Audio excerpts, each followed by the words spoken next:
intentionally disseminates, publicly exhibits or transmits any information through any information system that he knows or he has reason to believe to be false or fake and likely to cause or create a sense of fear, panic or disorder or unrest in general public or society shall be punished with imprisonment which may extend up to 3 years or with fine which may extend to 2 million or with both.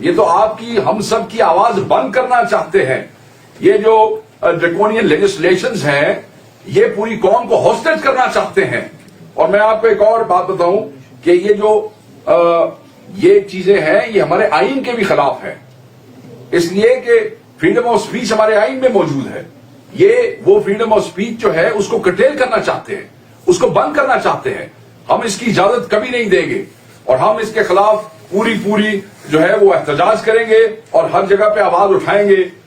جو M ہے اس قسم کی amendments کا وہ صرف آپ لوگوں کو سپریس کرنا ہے، میڈیا کی آزادی کو ختم کرنا ہے. اور جب سوشل میڈیا کا ذکر اس میں بار بار کیا جاتا ہے تو یہ بیسیکلی ٹارگٹ کر رہے ہیں پی ٹی آئی کو.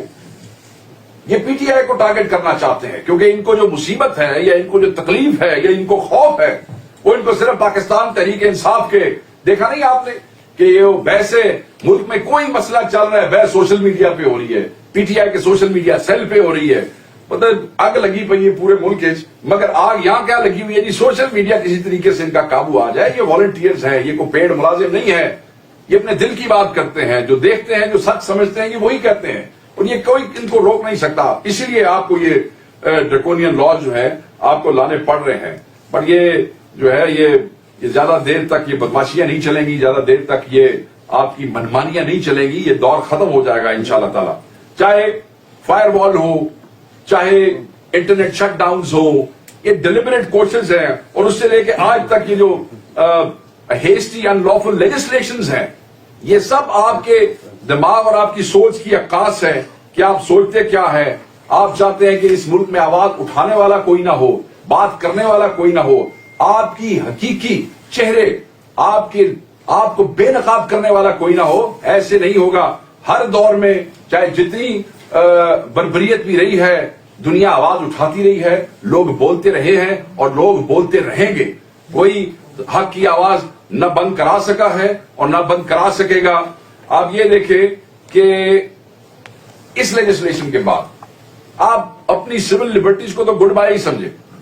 مطلب یہ تو سیدھا اٹیک ہے آپ کی سول لبرٹیز پہ، اس کو آپ خدا حافظ کہہ دیں، اس کے بعد کچھ نہیں رہ گیا.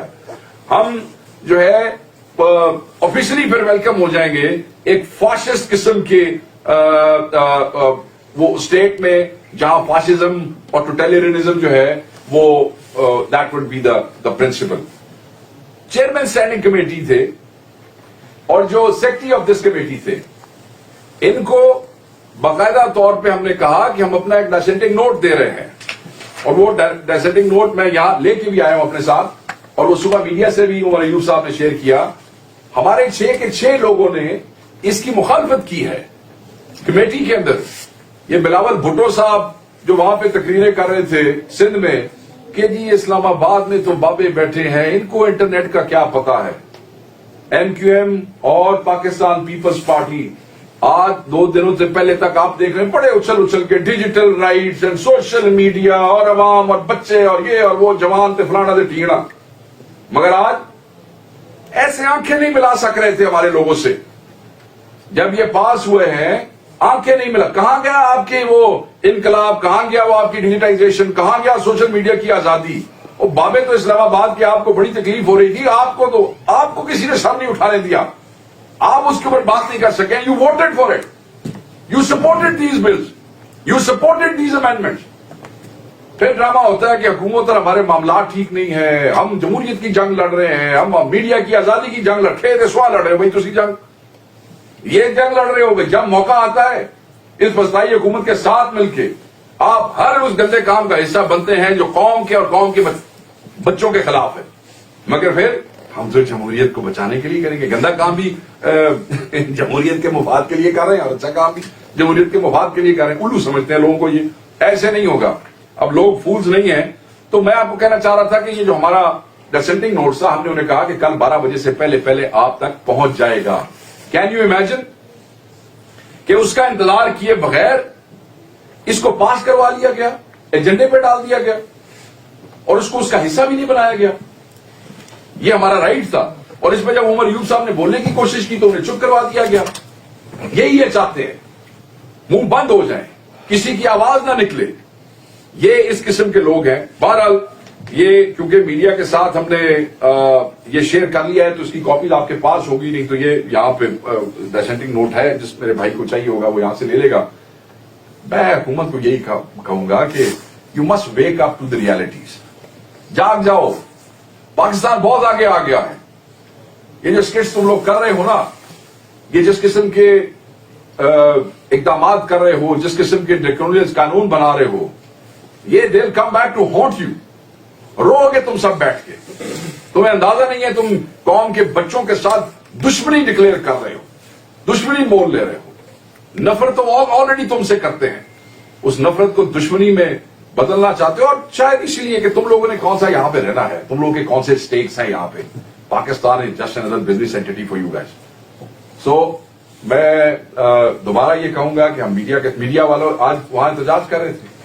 جو پنجاب میں ہوا وہی وفاق میں ہوا. پنجاب میں بھی صحافیوں کو کہا آؤ جی, کیونکہ ہم یہ کہتے ہیں کہ جب آپ اتنا امپورٹنٹ بل آپ لا رہے ہیں, اتنا امپورٹنٹ ایشو پہ, تو اسٹیک ہولڈرز کے ساتھ, میڈیا والے اسٹیک ہولڈر ہیں نا, صحافی اسٹیک ہولڈر ہیں, آپ ان کے ساتھ بیٹھیں, آپ ان کی ان پٹ لیں. ہو سکتا ہے چیزیں بہتر ہو جائیں, چیزیں اور اچھے طریقے سے. پنجاب میں بھی ایسے ہی ہوا, بلایا گیا اور میٹنگ نہیں کی گئی, اور وفاق میں بھی ایسے ہی ہوا. ہاں جی 2 بجے بلا لیا گیا, 3 بجے سیشن, نہ کوئی میٹنگ نہ کہانی. انہوں نے وہاں احتجاج کیا. ہم آپ کے ساتھ ہیں, ساتھ تھے, ساتھ رہیں گے. جس طرح کا احتجاج آپ کریں گے, آپ پاکستان تحریک انصاف کے بچے کو اپنے ساتھ پائیں گے. ہم آزادی صحافت کا گلا کسی کو نہیں گھونٹنے دیں گے, اور پاکستان میں آئین کے خلاف کسی کو نہیں جانے دیں گے. مذاکرات کی بات کرتے ہیں. مذاکرات آج رات 12 بجے تک کا آخری وہ وقت تھا جو ہم نے دیا تھا ہماری کمیٹی نے ان لوگوں کو, مگر اس میں کوئی خاطر خواہ وہ ہمیں کوئی اس پہ پیش رفت نظر نہیں آئی. ہم نے انہیں یہی کہا کہ اگر آج رات 12 بجے تک جوڈیشل کمیشن فارم ہو جاتا ہے, اس کا نوٹیفیکیشن آ جاتا ہے, تو پھر چوتھی نشست ہوگی. اگر نہیں, آج نہیں, تو پھر کوئی مذاکرات نہیں, کوئی چوتھی نشست نہیں. ساتھ ہی ایک اور اہم بات, مذاکراتی کمیٹی کے ترجمان, سنی اتحاد کونسل کے چیئرمین, مذاکراتی کمیٹی کے اہم رکن صاحبزادہ حامد رضا کے مدرسہ پر آپ یلغار کرتے ہیں. آپ سینکڑوں پولیس والے بھیجتے ہیں, کیونکہ وہ صوفیاء کرام کے ساتھ بیٹھ کے ایک پریس کانفرنس کرنا چاہتے تھے. آپ ان کا منہ بند کرنا چاہتے تھے. اور یہ بات اس وقت خان صاحب کو پتا چلی تو ہم نے اس کی سخت الفاظ میں مذمت کی. اپوزیشن لیڈر کل سے اس کی مذمت کر رہے ہیں سوشل میڈیا پہ ہماری پارٹی کا ایک آدمی اس میں مذمت کر رہا ہے. سو یہ بیسیکلی حملہ تھا مذاکراتی ٹیم پہ, یہ بیسیکلی حملہ تھا مذاکرات کو سبوتاژ کرنے کے لیے. سو میں یہی کہوں گا کہ کیونکہ جوڈیشل کمیشن بنا نہیں ہے, ہماری مذاکراتی کمیٹی پر حملے شروع ہو گئے, ہماری مذاکراتی ٹیم کی جو ایفرٹس تھی ان کو سبوتاژ کیا جا رہا ہے. آپ یہ چاہتے ہی نہیں تھے. آپ یہ کیوں چاہتے؟ یہ تو عمران خان تھا جس نے آپ کا بلف کال کیا. آپ اپوزیشن سے مذاکرات کے نام پہ لوگوں کو پاگل بنا رہے تھے. ملاقات نہیں آپ نے کبھی دی, خان نے کہا ملاقات ہو یا نہ ہو ان رائٹنگ دے دو. جب ان رائٹنگ آپ کو لکھ کے دیا تو آپ کی آنکھیں باہر آ گئی. آپ تو پتہ نہیں کچھ اور ہی سمجھ کے بیٹھے تھے. اب اس کے اوپر آپ کے پاس اور کوئی راستہ نہیں تھا. آپ کو پتا ہے کہ اگر ایک سینئر ہائی لیول سینئر ترین 3 ججوں کا ایک جوڈیشل کمیشن بنے گا تو آبویسلی یہ قتال تو 26 کا آپ نے کروایا, 9 مئی کے بینیفیشری تو آپ ہیں. تو یہ ساری چیزیں جو ہیں یہ جانی تو آپ ہی کی طرف تھی, اور آپ اس بات کو سمجھتے ہیں, اور اس لیے آپ اس کو سبوتاژ کرنا چاہتے تھے. So keeping in view this development, judicial commission کا اناؤنس نہ ہونا, نہ بننا, صاحبزادہ حامد رضا یعنی کہ مذاکراتی کمیٹی پر حملہ, ان سب چیزوں کو سامنے رکھتے ہوئے مذاکرات, ڈائلاگز, نیگوشیشنز آر اوور. کوئی مذاکرات نہیں. مذاکراتی کمیٹی اور مذاکرات ختم. Pakistan Tehreek Insaf is coming out of these negotiations. کیونکہ یہ تماشا اور یہ جو